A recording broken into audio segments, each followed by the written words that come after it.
नमस्कार, मी डॉक्टर विद्याधर गिरी आणि आपण बघताय ॲडव्हान्स आयुर्वेदा बाय डॉक्टर गिरी. आज आपण चर्चा करणार आहोत गुडघेदुखीवर. खरं असं की म्हातारपणी होणारी गुडघेदुखी हा वेगळा विषय आहे, त्याच्यावर आपण ऑलरेडी व्हिडिओ बनवलेला आहे.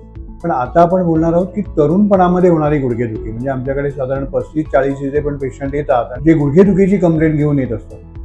म्हणजे खरं असं कसं होतं की प्रायमरी लेवलला थोडंसं जिना चढताना गुडघा चमकायला लागतो किंवा कधी कधी सकाळच्या वेळेला स्टिफनेस जाणवतो. आपण उठतो तेव्हा गुडघा थोडासा वाकत नाही, मांडी घालून बसायला त्रास व्हायला लागतो किंवा म्हणजे आपण म्हणतो ना गुडघ्यावर बसायचं असेल, आता इंडियन टॉयलेटमध्ये आपण बसतच नाही, त्यामुळे गुडघ्याची फ्लेक्झिबिलिटी काही चेक करण्याचा मार्ग नसतो. पण जर का मांडी घालून बसायचा प्रयत्न केला तर तिथे नीट जमत नाही, तिथे आखडलेलेपणा जाणवतो, सकाळी उठताना आखडलेपणा जाणवतो किंवा जिना चढताना त्रास होतो किंवा हळूहळू नंतर चालताना सुद्धा त्रास व्हायला सुरुवात होते. आणि मग हे जेव्हा म्हणजे तरुणपणामध्ये व्हायला लागतं तेव्हा प्रश्न असा निर्माण होतो की म्हणजे म्हणतो ना की म्हातारपणीची गुडघेदुखी वेगळी आणि ही तरुणपणामध्ये आलेली गुडघेदुखी, त्याच्या मागची नक्की कारणं काय. तर आज आपण तेच बोलणार आहोत की तरुणपणी गुडघेदुखी का निर्माण होते, त्याच्या मागची कारणं काय आहेत, त्याच्यासाठी मग आपण सध्याचे उपाय काय करतो, आयुर्वेदामध्ये त्याच्यावर काय उपाय केले जातात किंवा प्रोलोथेरपी जी काही आज नवीन आलेली आहे तर त्याच्याबद्दल आपण काय करतो, म्हणजे त्याचे युजेस काय, किंवा आपल्याला जर का नी रिप्लेसमेंट टाळायची असेल तर त्याचा कशा प्रकारे वापर होतो, या सगळ्या गोष्टींवर आपण आजच्या आपल्या लेक्चरमध्ये बोलणार आहोत. तर आता गुडघेदुखी जर का आपण बघितलं तर मी तुम्हाला कंप्लेंट्स आत्ताच सांगितल्या, तर इतक्या तरुणपणामध्ये होण्याचं कारण काय. आता प्रत्येकाला माहिती आहे की गुडघे म्हणलं की म्हणजे काय हाडांचा संबंध आला की ते कॅल्शियम. मग आता प्रायमरी लेवलला जेव्हा आपण गुडघेदुखी व्हायला लागते तेव्हा मग कॅल्शियमच्या गोळ्या घेतल्या जातात, पेन किलर घेतल्या जातात, सूज असेल तर सूज कमी करणाऱ्या सुद्धा गोळ्या घेतल्या जातात. पण हे करून म्हणजे काय म्हणतो की प्रॉब्लेम सॉल्व्ह होतो का, हा सगळ्यात महत्त्वाचा पार्ट आहे. प्रायमरी लेवलला असं वाटायचं की बाबा हाडांचा प्रॉब्लेम आला म्हणजे कॅल्शियम, पण नंतर लक्षात आलं की जर का हे कॅल्शियम आहे हे जर का तुम्हाला ॲब्सॉर्ब व्हायचं असेल, म्हणजे तुम्ही कॅल्शियम घेतली गोळी पण ती पोटातून जर का ॲब्सॉर्ब व्हायची असेल तर व्हिटॅमिन डी असल्याशिवाय काही ती ॲब्सॉर्बच होणार नाही आहे. म्हणजे व्हिटॅमिन डीची गोळी पण त्याच्याबरोबर द्यायला पाहिजे. मग आता व्हिटॅमिन डीची पण गोळी दिली, बरोबर ना, त्याचं ॲब्सॉर्प्शन वाढलं किंवा म्हणजे बोनमध्ये जायला सुरुवात झाली, पण नंतर लक्षात आलं की अरे पोटॅशियम किंवा व्हिटॅमिन K2 ज्याला आपण म्हणतो ते असल्याशिवाय ते प्रॉपर हाडांमध्ये जाणार नाही. नाहीतर हे काय होईल की ते जे काही कॅल्शियम आपण खाल्लेलं आहे ते तुमच्या रक्तवाहिन्यांमध्ये डिपॉझिट होईल, वेगवेगळ्या सेल्समध्ये डिपॉझिट होईल आणि रक्तवाहिन्यांमध्ये जर का ते कॅल्शियम डिपॉझिट झालं तर कॅल्सिफिकेशन ऑफ द आर्टरीज असं म्हणतात, म्हणजे आर्टरीमध्ये ब्लॉक क्रिएट होईल आणि तुम्हाला अटॅक येऊ शकतो त्याच्यातून. म्हणजे नुसतं जर का तुम्ही कॅल्शियम घेतलं आणि परत त्याच्यावर व्हिटॅमिन डी जरी घेतलं आणि पोटॅशियम नाही घेतलं तर मग हार्ट अटॅक येण्याची रिस्क वाढते. म्हणजे त्यासाठी पोटॅशियम पण पाहिजे. आणि त्याच्यानंतर आता लक्षात आलंय की मॅग्नेशियम नसेल तर व्हिटॅमिन डी हे ॲक्टिव्ह फॉर्ममध्ये कन्वर्टच होत नाही, पॅराथायरॉइड हॉर्मोनसाठी पण ते गरजेचं असतं. म्हणजे ओव्हरऑल जर का रिसर्च आपण बघायला गेलं तर असं नाही की नुसतं एक कॅल्शियम दिलं आणि तुमची हार्ट ठीक झाली किंवा व्हिटॅमिन डी आणि ठीक झालं. व्हिटॅमिन K2 लागते, मॅग्नेशियम लागते आणि इतर अनेक छोटी मोठी मिनरल्स लागत असतील, बरोबर ना, ज्यांचं हळूहळू संशोधन होत जाईल. म्हणजे असं नाही की कुठली एखादी बाबा म्हणजे कॅल्शियमची गोळी घेतली किंवा D3ची गोळी घेतली किंवा त्यातली मॅग्नेशियम शॉर्ट्स पण आलेले आहेत तर हे सगळं घेतलं आणि आपल्याला बरं वाटेल की आपल्याला सगळं ठीक होईल असंही नाहीये.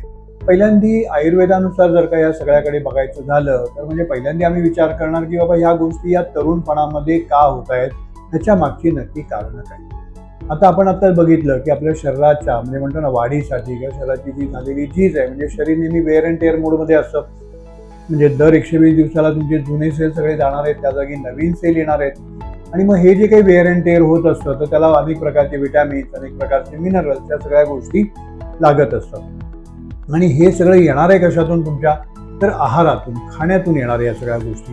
मग आता आहारामध्ये या सगळ्या गोष्टी नाही आहेत का, हा सगळ्या इथे मेजर पार्ट येतो. आता जर का आपण बघितलं म्हणजे की आता सध्या हल्ली भरपूर म्हणजे प्रोटीनचे ॲड येत आहेत किंवा वेगवेगळ्या प्रकारच्या विटॅमिनचे, मॅग्नेशियमचे शॉर्ट घ्या, कॅल्शियमच्या गोळ्या खा किंवा बी कॉम्प्लेक्सच्या गोळ्या खा, म्हणजे सगळ्याच गोष्टी जर का आपल्याला गोळ्यांवाटे खायच्या असतील तर मग जेवायचं कशासाठी, हा सगळ्यात मेजर पार्ट इथे निर्माण होतो. आणि कॅल्शियम काही तुम्हाला 1 महिनाभर लागणार आहे का 2 महिने लागणार आहे किंवा मॅग्नेशियम काय आता तुम्हाला 1-2-4 दिवसासाठी लागणार आहे, नाही. जी गोष्ट आयुष्यभर लागणार आहे ती आपल्याला खाण्यातून आली पाहिजे. मग ती खाण्यातून का येत नाही आहे, हा सगळ्यात मेजर इथे पार्ट येतो. तर जर का याचं जर का बघितलं आपण कारणमीमांसा जर का आपण केली तर ज्या वेळेला काय झालं, हरित क्रांती झाली, बरोबर ना, तर त्यावेळेला काय झालं की अनेक गोष्टींचं हायब्रिडायझेशन झालं. आता एखादी गोष्ट म्हणजे म्हणतो ना की हायब्रिड करताना किंवा त्याला मॉडिफाईड करताना, जेनेटिकली मॉडिफाईड करताना एक गोष्ट लक्षात घेतली जाते की ती छान दिसली पाहिजे, छान लागली पाहिजे. म्हणजे जर का आपण गव्हाच्या बाबतीत बघितलं तर त्याच्यामध्ये पहिल्यांदा कॅल्शियम, मॅग्नेशियम किंवा बरेचसे छोटे मोठे मिनरल्स होते त्यामध्ये आणि थोडंफार प्रोटीन पण होतं. पण हे सगळं जे काही आहे बरोबर ना, ते सगळं निघून गेलं आणि फक्त राहिली तिथे शुगर. मग त्यामुळे ती चपाती आपल्याला छान गोड लागते बरोबर ना, किंवा दिसायला छान दिसते, पण त्याच्यातून आपल्याला न्यूट्रिएंट्स मात्र मिळत नाही. आणि जर का आपण बघितलं की म्हणजे आता हल्ली रिफाईंड फूडकडे आपण चालले, म्हणजे तेल जरी बघितलं तर रिफाईंड असतं, मैदा बघितला तरी रिफाईंड असतो, मैद्याचं खाणं पण वाढलेलं आहे. आणि आता दुधाच्या बाबतीत जर का आपण बघितलं तर म्हणजे डुप्लिकेट दूधच खूप आहे बरोबर ना, म्हणजे ज्याच्यामध्ये शॅम्पू काय आणि युरिया काय सगळ्याच गोष्टी वापरल्या गेल्या, तर ते दूध नव्हतं. म्हणजे दुधातून कॅल्शियम येतं जे म्हणतो तर ते तर गेलेलंच आहे. पण आपण जे अन्न खातो खरं असं कसं माहिती आहे का, की निसर्गाने जे काही हे अन्न तयार केलं होतं तर ते फक्त आपल्यासाठी नव्हतं, तर आपल्या पोटामध्ये जे गट बॅक्टेरिया आहेत, म्हणजे म्हणतो ना या निसर्गामध्ये आपल्या आतमध्ये बाहेर आपल्याला मदत करणारे अनेक जीवजंतू आहेत, त्याला आपण युजफुल बॅक्टेरिया असं सुद्धा म्हणतो बरोबर की नाही. तर ज्यावेळेला हे नैसर्गिक आपण खात होतो त्याच्याबरोबर फायबर होतं, त्याच्याबरोबर वेगवेगळ्या प्रकारचे छोटे मोठे विटॅमिन्स, मिनरल्स या सगळ्या गोष्टी येत होत्या, तोपर्यंत कसं होतं माहिती आहे का, की म्हणजे हे जे काही फायबर आहे ते तुमच्या गट बॅक्टेरियांसाठी फूड म्हणून काम करत होते आणि हे गट बॅक्टेरियांची हेल्थ काय राहायची, चांगली राहायची आणि त्यामुळे तुमचं पचन पण चांगलं असायचं आणि मग तुमच्या खाण्यामध्ये आलेलं कॅल्शियम असेल, मॅग्नेशियम असेल किंवा इतर काही छोटे मोठे मिनरल्स असतील, ह्या सगळ्या गोष्टी काय केल्या जायच्या, प्रॉपरली पचवल्या जायच्या.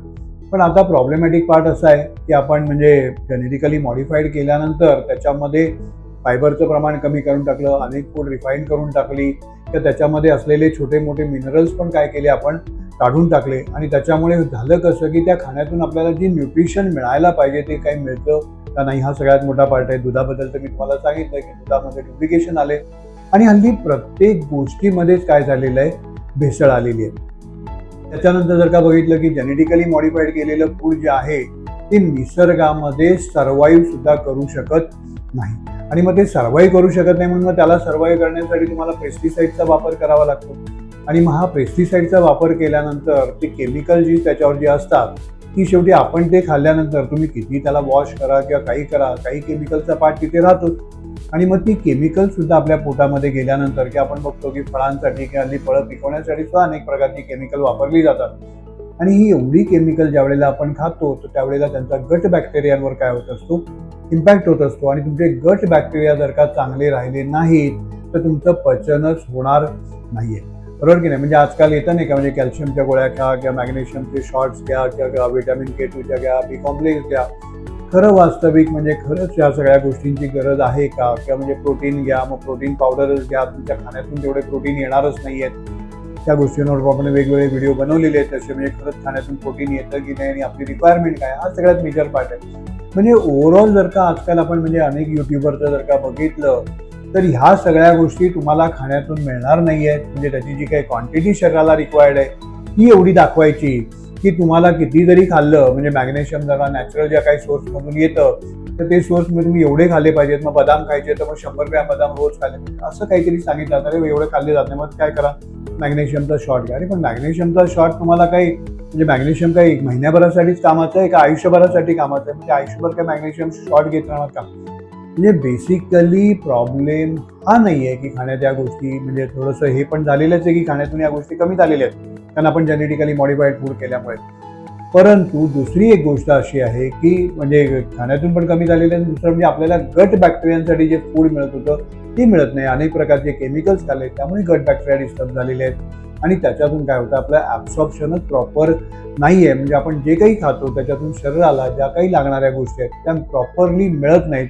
त्यामुळे कसं आहे माहिती आहे की नाही, नुसतं म्हणजे तुम्ही म्हणतात की या 4 गोष्टींची माहिती झाली मग तेवढ्या घेऊन नंतर आणखी लक्षात येईल की नाही कॅल्शियमच्या म्हणजे शरीरामध्ये युटिलायझेशनसाठी आणखीन काहीतरी लागत होतं बरोबर ना, आणखीन काहीतरी वेगळं क्रोमियम लागत होतं, हे लागत होतं, ते लागत होतं. ते प्रत्येक मिनरलचे किंवा प्रत्येक ह्याचे आपण काही प्रत्येक वेळेला गोळ्या घेत राहणार का, शॉट्स घेत राहणार का, इंजेक्शन घेत राहणार, हा नाही. तर त्याच्यासाठी म्हणजे काय गेलं पाहिजे की सध्या तरी आपण जेनेटिकली मॉडिफाईड जे नाही फूड, म्हणजे आता सध्या मिलेट्सवर वगैरे बऱ्यापैकी आहे की आपण म्हणजे ऑर्गॅनिक फूडकडे थोडंसं हळूहळू गेलं पाहिजे, कारण त्याची डिमांड वाढत गेली तर हळूहळू हे जेनेटिकली मॉडिफाईड फूड कमी व्हायला सुद्धा मदत होईल. म्हणजे आपल्यापासून तर आपण तेच करू शकतो, म्हणजे ऑर्गॅनिक फूडकडे थोडंसं जायचं, मिलेट्स आहेत जे अजून मॉडिफाईड केलेले नाही त्यांचा आपण वापर करू शकतो. म्हणजे प्रॉपरली जर का आपण बघितलं की एखाद्या आयुर्वेद तज्ञाकडून एक प्रॉपर डायटरी प्लॅन घेतला तर आपल्याला या गोष्टी नॅचरल खाण्यातून कशा येतील याच्यावर विचार करायला लागेल. आता हे झालं आहाराबद्दल. जर का विहार जर का आपण बघितला तर पूर्वीच्या काळी कसं होतं की म्हणजे सकाळी उठल्यापासून जर का बघितलं तर एक तर टॉयलेट घराच्या बाहेर असायचं.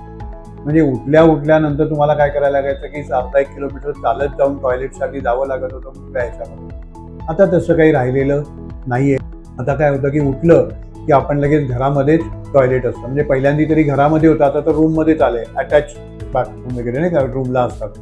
तर त्यामुळे म्हणजे तिथेही काही आपलं चालणं होत नाहीये. दुसरी गोष्ट जर का बघितली तर म्हणजे निदान आम्ही लहान असताना निदान आम्हाला शाळेला तरी चालत जावं लागत होतं. म्हणजे आमच्या शाळा जवळजवळ 4-5 किलोमीटर लांब होत्या, नाही असं नाही. म्हणजे आम्ही तिथपर्यंत चालत जात होतो किंवा म्हणजे घरापासून स्टेशन वगैरे सुद्धा जर का बघितलं तर 4-5 किलोमीटर 6 किलोमीटर अंतर असायचं. आणि त्यावेळेला बाबा त्याच्यासाठी गाडी पाहिजे किंवा म्हणजे रिक्षा करायची असला काही कन्सेप्टच नव्हता. चालत जाणं हाच कन्सेप्ट त्यावेळेला होता आणि त्यामुळे चालणं काय होत होतं. परंतु आता जर का आपण बघितलं तर घराबाहेर पडलं की आपण खाली पार्किंगमध्ये काय असते, आपली गाडी असते आणि मग आपण या गाडीवरूनच जात असतो. दुसरं म्हणजे आपण जर का कुठे गेलो की पहिल्यांदा निदान जिने तरी चढावे लागत होते, पण आता लिफ्ट असते. इव्हन काही जण तर पहिल्या मजल्यावर जायचं असेल तरी सुद्धा लिफ्टचा वापर करतात. म्हणजे ह्या गुडघ्यांच्या मसल्सला जी स्ट्रेंथ मिळायला पाहिजे, बरोबर की नाही. गुडघा म्हणजे काय फक्त नुसती हाडं नाहीत एकमेकावर अडकलेली, त्याच्या बाजूला सपोर्ट आहे पूर्णपणे. ह्याला जी काही स्ट्रेंथ मिळायला पाहिजे, त्याला जो काही एक्सरसाइज मिळायला पाहिजे, म्हणतो ना एखादं लहान मूल जोपर्यंत रडत नाही तोपर्यंत त्याला कोणी खायला देणार नाही. त्याच पद्धतीने तुम्ही मसलची हालचाल केली आणि त्यांनी जर का काही गोष्टी मागितल्या तर त्या मसल्समध्ये ॲब्सॉर्ब होणार आहे. त्या मसलची हालचालच झाली नाही तर कसं काय त्याच्यामध्ये ॲब्सॉर्ब होणार. आणि दुसरं गोष्ट म्हणजे आजकाल वाढलेला एसीचा वापर. म्हणजे दिवसभर तरी बऱ्यापैकी आपण म्हणजे एसीच्या वातावरणामध्ये काम करत असतो किंवा बरेच जण मग आता त्या एसीची एवढी सवय झालेली असते की रात्री झोपताना सुद्धा एसी असतो. मग त्यामुळे कसं असतं की एअर कंडिशनमध्ये ज्यावेळेला आपण म्हणजे म्हणतो ना की कंट्रोल म्हणजे एअरमध्ये आपण राहत असतो, त्यावेळेला शरीरामध्ये म्हणजे म्हणतो ना की एसीमुळे काय होतं, शरीर सगळं आखडलं जातं. तुमच्या ज्या काही म्हणजे टेंडन्स आहेत, नसा आहे, त्या आखडण्याची शक्यता असते. इव्हन जॉईंट्समधलं जे काही ऑइल आहे ते थोडंसं फ्रीज होण्याची शक्यता असते आणि ह्या सगळ्या गोष्टीचा इम्पॅक्ट याच्यावर होत असतो. जर का आपण म्हणजे गुडघ्याची जर का रचना आपण बघितली तर याच्यामध्ये कसं आहे की वरचं म्हणजे फिमर बोन आहे, खाली टिबिया फ्युबिला नावाचं बोन आहे आणि याच्यामध्ये काय झालेलं आहे, जॉईंट आहे. या जॉईंटमध्ये मध्ये म्हणजे एक चकती असते ज्याला मिनिस्कस असं म्हणतो. आणि हे जॉईंट जे आहे ना ते चारही बाजूनी काय केलेलं आहे, टेंडन्सनी त्याला सपोर्ट मिळालेला आहे, बरोबर ना. म्हणजे ज्याला आपण म्हणतो की फ्रंटल लिगामेंट, म्हणजे मीडियल लिगामेंट, लॅटरल लिगामेंट किंवा म्हणजे क्रुशियल लिगामेंट, अशा वेगवेगळ्या प्रकारच्या लिगामेंटचा याला सपोर्ट मिळालेला आहे. पण जर का प्रायमरी लेवलला काय होतं की या लिगामेंट ज्या आहेत, बरोबर ना, याची इलॅस्टिसिटी कमी झाली तर त्या इलॅस्टिसिटी कमी झाल्यामुळे काय होतं, या लिगामेंट थोड्याशा कडकड करायला लागतात. म्हणजे प्रायमरी लेवलला आपल्याला वाटतं की अरे बाबा आवाज येतोय म्हणजे तो काही म्हणजे सांध्यांचा येतोय, तर तसं नसतं ते. त्या लिगामेंट थोड्याशा काय झालेल्या असतात, स्टिफनेस आलेला असतो त्याचा. आणि त्या लिगामेंटमध्ये आलेल्या स्टिफनेसमुळे कसं होतं की आपल्याला म्हणजे सकाळी उठल्यानंतर वाटणारा स्टिफनेस किंवा आपल्याला जिने चढताना होणारा थोडासा त्रास या लिगामेंटच्या स्टिफनेसमुळे होत असतो. पण आपण त्यावेळेला काय करतो की बाबा थोडंसं दुखलं की पेन किलर घ्या, फारच वाटलं तर कॅल्शियम घ्या, बरोबर ना. अशा पद्धतीने आपण त्याला टाळून देत असतो. खरंच हा स्टिफनेस आलेला आहे. आता बघा ना, कुठल्याही गोष्टीला स्टिफनेस आला तर त्यामध्ये तेल मुरवायला पाहिजे. मग त्यामुळे आयुर्वेदामध्ये पहिल्यांदाच सांगितलेलं की तिथे स्नेहन करा. मग त्याच्यासाठी वेगवेगळ्या प्रकारचे ऑइल्स आहेत. महानारायण तेल आहे, विषगर्भ तेल आहे, त्रिवेंद्र तेल आहे, अनेक प्रकारची जी ऑइल्स आहेत. किंवा साध्या ह्याच्यामध्ये बघितलं तर साधं आपण तिळतेल जरी म्हणलं, बरोबर की नाही, तर त्यांनी सुद्धा काय होतं, आपल्या म्हणजे जे काही लिगामेंट्स आहेत किंवा जे काही आपले म्हणजे म्हणतात ना सांध्यांना सपोर्ट करणारे जे मसल्स आहेत यांना आपण चांगल्या प्रकारे काय करू शकतो, त्यांची इलॅस्टिसिटी परत आणू शकतो, त्यांना ताकद देऊ शकतो. आणि हे जर का केलं तर हा कर्कट आवाज प्रायमरी लेवललाच कमी होऊन जातो. त्यासाठी कुठल्याही प्रकारची गोळी घ्यायची गरज लागत नाही. हां, हेही बघावंच लागतं की शरीरामध्ये कॅल्शियम बरोबर आहे की नाही किंवा बाकी व्हिटॅमिन डी बरोबर आहे की नाही. आणि ह्या गोष्टी जरी प्रायमरी लेवलला कमी असतील म्हणून जरी तुम्ही गोळ्यांवाटे घेतल्या तरी पचनावर काम करून म्हणजे म्हणतो ना की मग डाएट तुम्ही कशा प्रकारे घेतलं पाहिजे, कुठल्या डाएटमधून या सगळ्या गोष्टी तुम्हाला येणार आहेत आणि नुसत्याच येणार आहेत तर नाही तर त्या पचणार सुद्धा आहेत. तुमचे गट बॅक्टेरिया प्रॉपर काम करतायत की नाही. मग हे गट बॅक्टेरिया व्यवस्थित ऍक्टिव्हेट करण्यासाठी काय करायला पाहिजे, म्हणजे पचनावर काम करून लोकल लेवलला पण जर का काम केलं तर प्रायमरी लेवलला असलेली गुडघेदुखी आपल्याला लगेच कमी करता येते. परंतु कधी कधी काय होतं की बरेच जण म्हणजे प्रायमरी लेवलला म्हणजे म्हणतो ना की आयोडेक्स मलो काम पे चलो सारखं म्हणजे टेम्पररी गोळ्या खायच्या, पेन किलर, सध्या इतके बिझी झालेलो आहोत की आपल्याकडे वेळच नाही. त्यामुळे कसं आहे की एखादी बाबा दुखलं की गोळी घ्यायची, मग जास्तीच वाटलं तर आम्ही कॅल्शियमच्या गोळ्या घ्यायच्या, मग व्हिटॅमिन डीच्या घ्यायच्या आणि एक गोळ्या वाढत जातात. मग मॅग्नेशियमचे शॉट्स पण घ्यायचे आणि पोटॅशियमच्या पण गोळ्या घ्यायच्या, असं सगळं ते चालत राहतं बरोबर. आणि मग नंतर त्याने काय होतं की टेम्पररी तुम्हाला थोडासा रिलीफ मिळतो पेन किलरनी वगैरे, पण नंतर नंतर मात्र ही गुडघ्याची झीज वाढत जाते. आणि मग ही गुडघ्याची झीज वाढत गेली तर मात्र हळूहळू एक टेंडन्स वीक झाले की हे मधलं जे काही वंगण आहे ते जर का कमी व्हायला लागलं तर मात्र काय होतं, आता हे एकमेकावर चिटकलेलं असेल तरी इकडे थोडंसं असं गॅप असतो आणि हे मधलं वंगण जर का कमी व्हायला लागलं तर तुमचा गुडघा हा मिनिस्कसवर घासायला लागतो. आणि हा मिनिस्कसवर जर का म्हणजे दाबले जायला लागले तर कधी कधी हे मिनिस्कस फाटण्याची शक्यता असते. आणि जर का हा मिनिस्कस फाटला तर त्याचे जे काही बारीक बारीक तुकडे आहेत बरोबर ना, ते जर का याच्यामध्ये राहिले तर ते तुकडे किचकिच किचकिच वाजायला लागतात. जर का तुम्ही म्हणजे पाय हलवताना बघितलं तर किचकिच किचकिच ते वाजायला लागतात, कधी कधी पेन्स होतात त्याच्यामुळे. आणि मग मात्र कंडिशन आणखीन खराब होते, हळूहळू तो मिनिस्कस पूर्ण फाटून जातो. मग हे जे काही तुमचे म्हणजे म्हणतो ना, जे काही हाडं आहेत एकमेकावर ती एकमेकावर घासली जायला लागतात आणि ती एकमेकावर एकदा घासली गेली की मग मात्र मुश्किल काम असं होतं की तुम्हाला म्हणजे चालताना सुद्धा पेन्स होतं किंवा तुम्हाला चालताच येत नाही, ही कंडिशन येते. आणि मग ही कंडिशन आली की मग अशा वेळेला नी रिप्लेसमेंट शिवाय काही पर्याय बऱ्याच वेळेला राहत नाही. हा, परंतु जर का त्याच्या प्रायमरी स्टेजला म्हणजे आपण जसं म्हणतो ना की मिनिस्कस टियर पर्यंत जरी कंडिशन असेल तर अशा वेळेला काय करावं लागतं की प्रोलो इंजेक्शन्स म्हणून येतात. या प्रोलो इंजेक्शन थेरपी तुम्ही जर का नेटवर जरी सर्च केलं तरी तुम्हाला सहज मिळू शकेल. त्याला प्रोलो इंजेक्शन थेरपी पण करता येते किंवा PRP करता येतं. आता प्रोलो इंजेक्शन थेरपीमध्ये वेगवेगळ्या प्रकारचे म्हणजे इरिटंट सोल्युशन्स असतात आणि ती काय केली जातात, इथे दिली जातात. आता एक लक्षात घ्या की प्रोलो थेरपी ही काही पेन किलर थेरपी नाहीये, म्हणजे ही रिजनरेटिंग थेरपी आहे. म्हणजे काय होतं की ह्या सांध्यांची जी काही झीज झालेली आहे ती भरून काढण्यासाठी वापरली जाणारी थेरपी आहे. मग याच्यामध्ये कसं असतं की इव्हन म्हणजे आता जे काही रिसर्च आहे त्याच्यामध्ये सांगतं की इथे जर का 80% पर्यंत जरी टियर असेल, म्हणजे 80% जरी फाटलेला असेल किंवा एखादा टेंडन जरी फाटलेला असेल तरी तो रिपेअर करण्याचं किंवा तो जुळवून घेण्याचं काम ही प्रोलो थेरपी करत असते. आणि त्याच्यामुळे कसं असतं की बाबा म्हणजे कसं असतं की टेंडनला म्हणजे काय झालं की स्टिफनेस आलाय आणि मग चुकीच्या पद्धतीने पाय पडला, थोडासा टेंडन टियर झालाय किंवा मिनिस्कस थोडासा कट झालेला आहे, तर अशा वेळेला जर का आपण प्रोलो थेरपीची इंजेक्शन जर का प्रॉपरली दिली, साधारण 21 दिवसाला किंवा 15 दिवसाला एक इंजेक्शन घ्यावं लागतं त्याच्यामध्ये, ती जर का इंजेक्शन प्रॉपरली जर का आपण घेतली तर त्याच्यातून काय होते, तिथली झीज भरून यायला मदत होत असते. म्हणजे प्रायमरी लेवलला जर का म्हणजे काही तिथे म्हणतो ना की एकदमच जर का प्रॉब्लेमॅटिक झालेला असेल तर मग पहिल्यांदा त्याला रिजनरेट करणं गरजेचं असतं. त्यासाठी म्हणजे PRPची इंजेक्शन, PRP म्हणजे पण आजकाल म्हणजे PRP म्हणजे प्लाझ्मा रिच प्रोटीन, म्हणजे आपलंच ब्लड घ्यायचं असतं आणि त्यातला प्लाझ्मा आणि प्लेटलेट वेगळ्या काढायच्या असतात. आजकाल त्याला म्हणजे डोक्याच्या केसांपासून ते पायाच्या नखापर्यंत जिथे जिथे झीज झालेली असेल त्या ठिकाणी PRP केली जाते. मग मणक्यांची झीज असेल, गुडघ्याची झीज असेल, कुठली झीज असेल तर दैवाने म्हणजे हेअर PRP तुम्ही ऐकलं असेल बरोबर की नाही, किंवा मणक्यांसाठी वापरली जाते, तर ही PRPची इंजेक्शन सुद्धा आपण जर का गुडघ्यात दिली तर इथली झीज भरून काढली जाते. एक लक्षात घ्या, पेन्स कमी करणं हा वेगळा भाग झाला, तो तर कमी करायलाच पाहिजे. म्हणजे टेम्पररी ज्या वेळेला आपल्याला फार त्रास होत असतो त्या पेन्स कमी केले गेले पाहिजे. पण नुसते पेन हे टेम्पररी काम झालं. जर का भविष्यातलं नी रिप्लेसमेंट जर का आपल्याला टाळायची असेल तर तिथे झालेली झीज भरून काढणं हा सगळ्यात मेजर पार्ट असतो. आणि मग त्याच्यासाठी मग प्रोलो इंजेक्शन्स असतील किंवा PRP इंजेक्शन्स असतील, दोन्हीपैकी ऑप्शन्स तर म्हणजे आपण विचार करून पेशंटची कंडिशन कशी आहे काय याचा विचार करून ते ठरवलं जातं.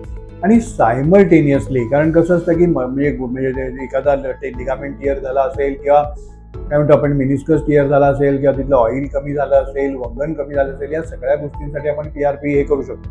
पण बाकी जो काही तिथला आलेला स्टिफनेस आहे किंवा बाकी जे काही टेंडन्स आहेत या सगळ्यांना ताकद देण्यासाठी सायमल्टेनियसली आपल्याला स्नेहस्वेदन असेल किंवा त्या ठिकाणी म्हणजे आपण जानुबस्ती म्हणतात, तर बऱ्याच जणांना माहिती असेल की गुडघ्यावर असा गोल करून त्यामध्ये ऑइल भरलं जातं आणि ते ऑइल तिथे प्रॉपरली मुरतं आणि त्यावेळेला त्या सांध्यांची काय होते, क्रयशक्ती वाढत असते.